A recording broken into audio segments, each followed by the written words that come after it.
Ladies and gentlemen, welcome back to another video on the channel, and today we're going to be going over how I got to round 100 on Cold War Zombies.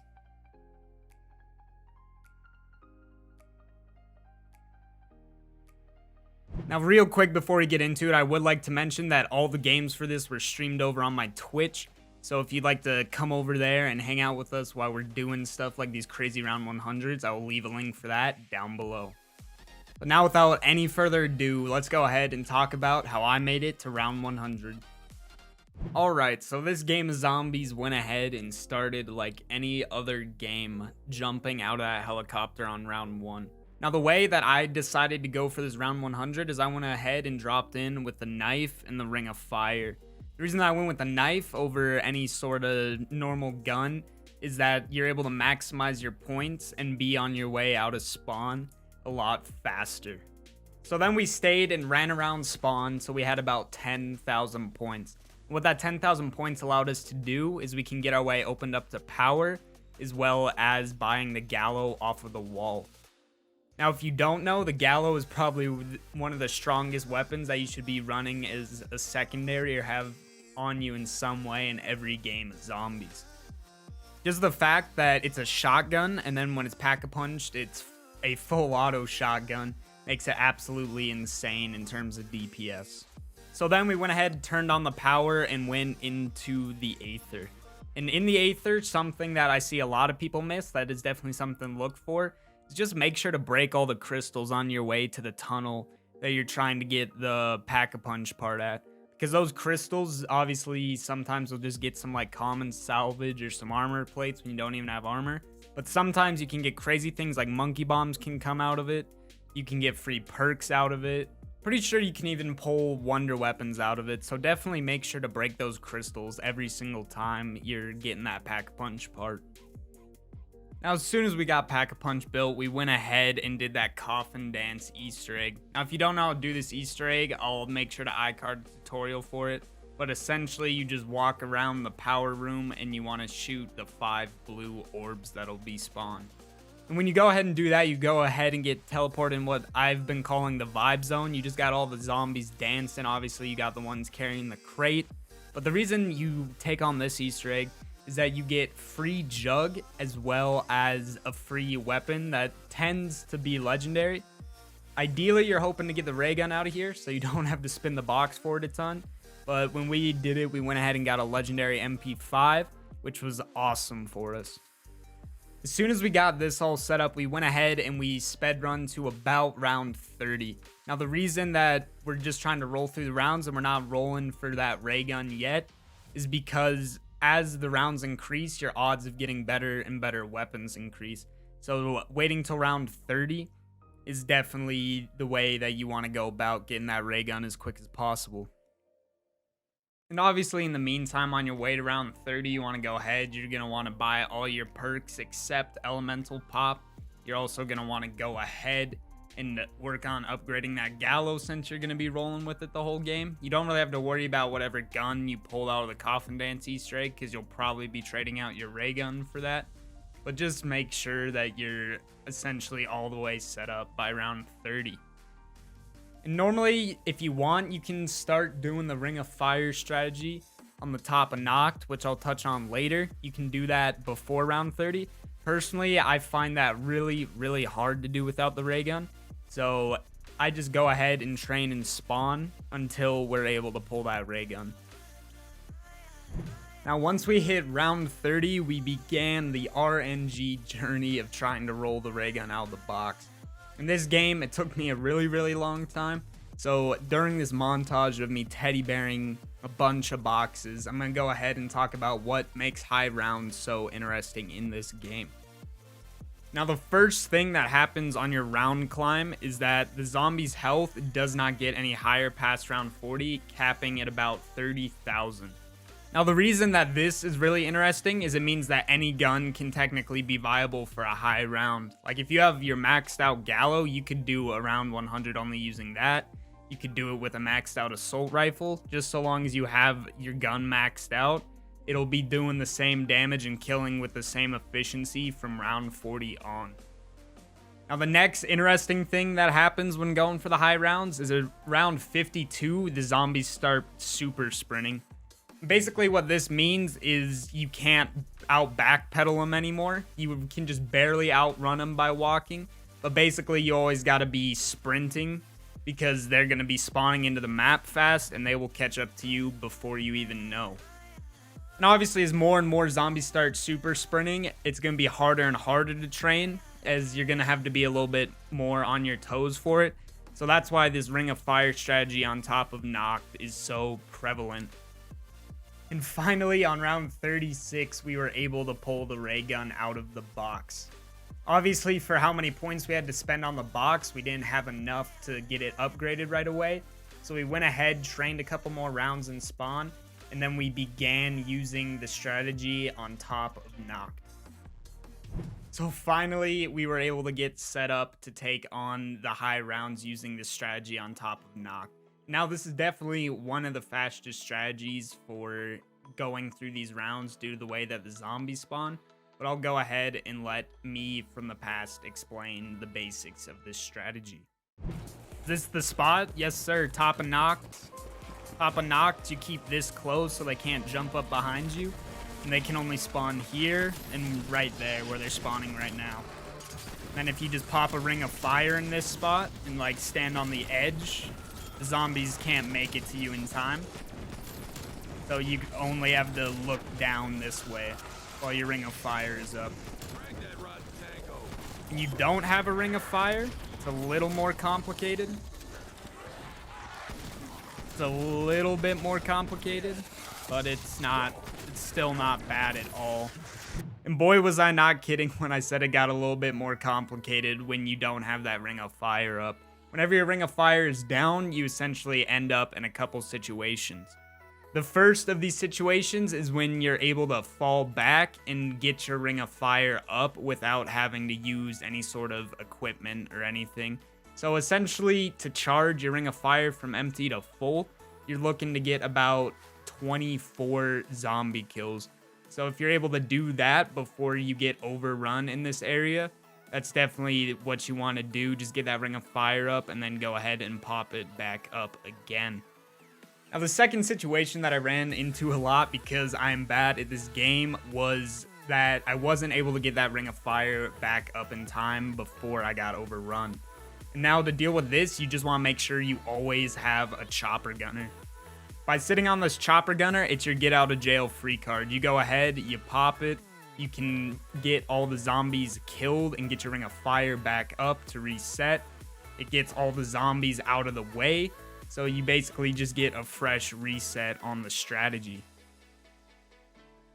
And that is the basics of how you run this strategy on top of Nact. Now the strategy was going pretty dang well for us up until round 63. What happened there is we took a down right in front of the barrier you're not supposed to open because of me trying to sit on the chopper gunner and not use it. So I guess this is a bonus tip here, but just make sure not to self-res right in front of this barrier. Because what happened to us here is we went ahead, we popped that self-res, but holding down that key also opened the barrier for us right when we got up. And the reason that opening this barrier ruins this strategy is because then the zombies can start jumping up behind you, so that's another spawn that you have to try to cover, and not just the ones in front of you. So I'm not going to lie, here I was kind of freaking out because I thought our run was scuffed and ruined, but we went ahead and we improvised with another strategy, which is going ahead and training on those high rounds. So from round 63 all the way up to our round 100, we went ahead and we ran our trains in spawn.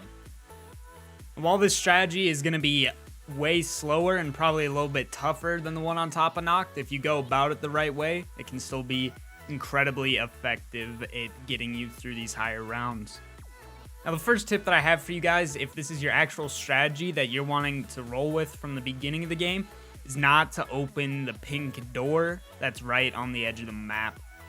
When you go ahead and open this door, what it does is it makes a lot more zombies spawn through the windows and Nact instead of jumping over the barricades and spawn. So it just becomes another area that you have to worry about zombies coming from. So if you just go ahead, keep this door closed, you never have to worry about them coming from that direction. Now, the next tip that I have for you guys is that you're going to be cycling your Ring of Fires on these high rounds regardless. But the tip that I have specifically for this is make sure to use your Ring of Fire on top of the stair set that is in spawn whenever you do. Now, the reason that you do this one is pretty similar to the reason that you pop it right next to that one spawn when you're doing the Nact strategy. And that's due to the fact is if you pop it on top of there, the zombies can only come from two spots. They're either jumping up the ledge to your side or they're running right up the stairs in front of you. But due to the fact that the zombies get a climb animation when they're trying to come at you from that side, they'll always die due to the ring's damage before they can even jump up and touch you, leaving it so you only have to spray that ray gun directly at the staircase in front of you. Now, it's really important when you're using the Ring of Fire in this spot to make sure you get off the staircase before your Ring of Fire timer runs out. And the reason this is way more important than the spot on Nact is because once you lose that increased damage with the zombies super sprinting, you'll be in a corner before you know it. So just maybe a second or two before your Ring of Fire runs out, what I like to do is I just clear off the ledge with a couple ray gun shots and then go ahead and jump off that way instead of trying to run down the stairs. Now, what you want to do when your Ring of Fire isn't up is you essentially just want to get it back as quick as possible. And the easiest way that I've found to do that is go ahead and be stocked up on C4s, and you can go ahead and use those to weaken your train. When you go ahead and do this, it allows you to kill the zombies in the train in 1 to 2 ray gun shots instead of 2 to 3. So if you just go ahead and use those C4s, you can get your Ring of Fire back up in less ray gun shots and as soon as a single train. And essentially from there, it's just rinse and repeat. Use your Ring of Fire on top of the stairs, get your Ring of Fire back by using a C4. The more Ring of Fires you get throughout the round, the quicker the rounds will go. And the more you can use them on that stair set, the more efficient they will be. So just keeping those two things in mind, running the trains should go pretty smoothly.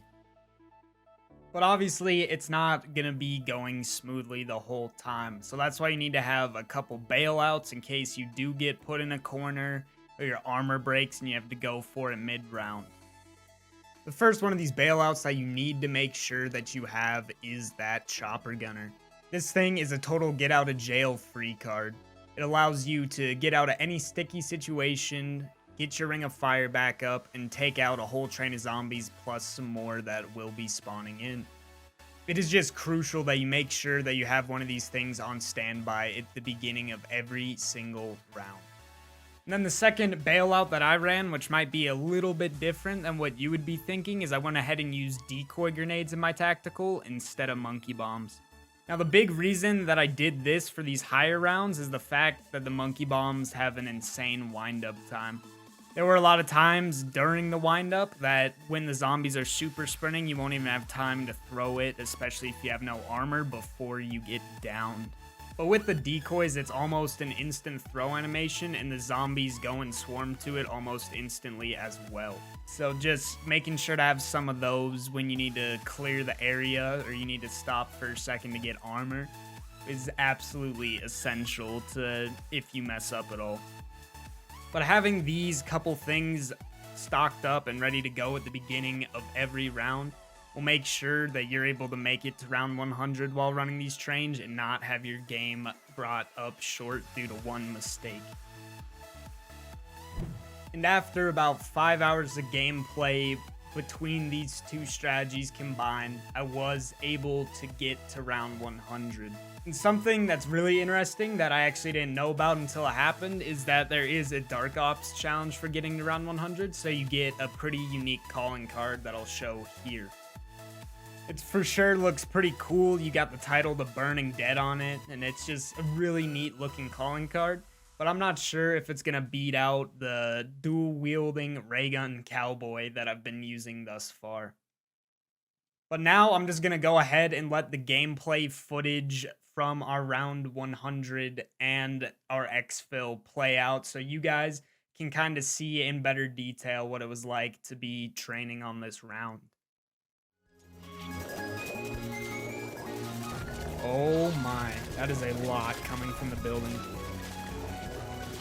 Yeah, bro. I'm calling Uber Heli on round 101. And we are out.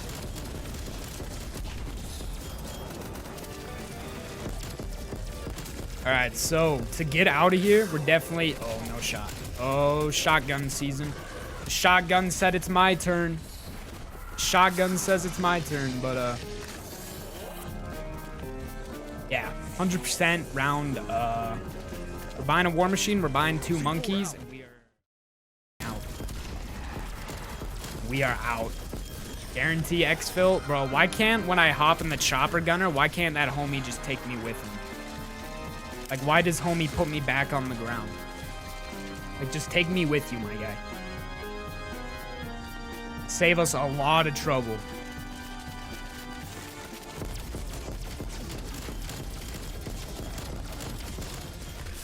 Save us a whole lot of trouble.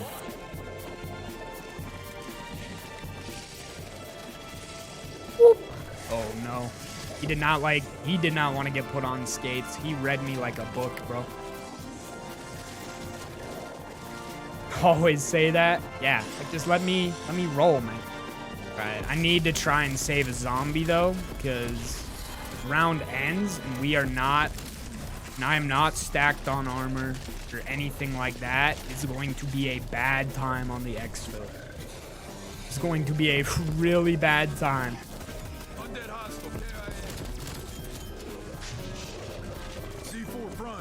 I can blow up the dog. Up. Oh, the insta kill. Oh, they don't want us to get the insta kill.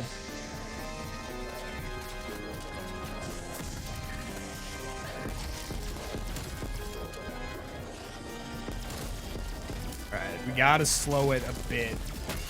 Oh, whoa, whoa, whoa, whoa, whoa. Whoa.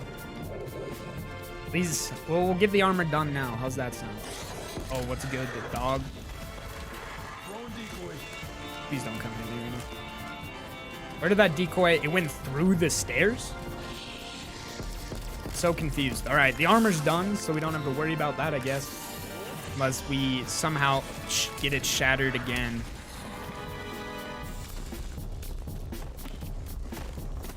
Oh, yeah, we need to buy some munitions, too. Oh, what's good, sir?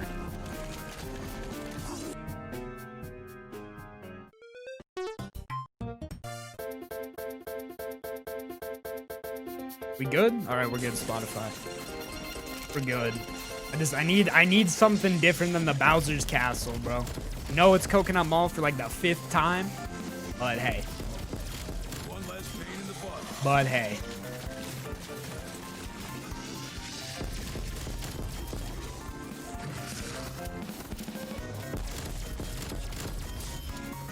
All right, this is definitely it. This is definitely it.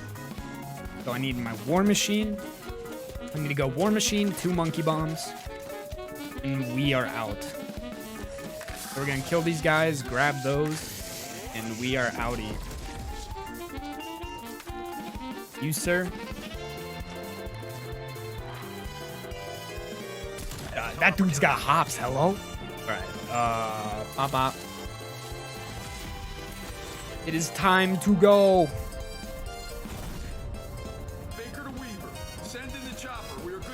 We are good to go, yes, sir. We are gone. Get to the LZ before the window closes. I'm gonna let the in-game music play here.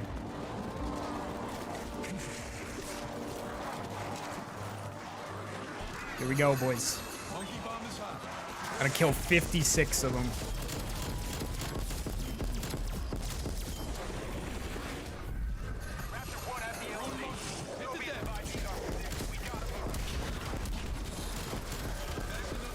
All right, this is where it gets interesting.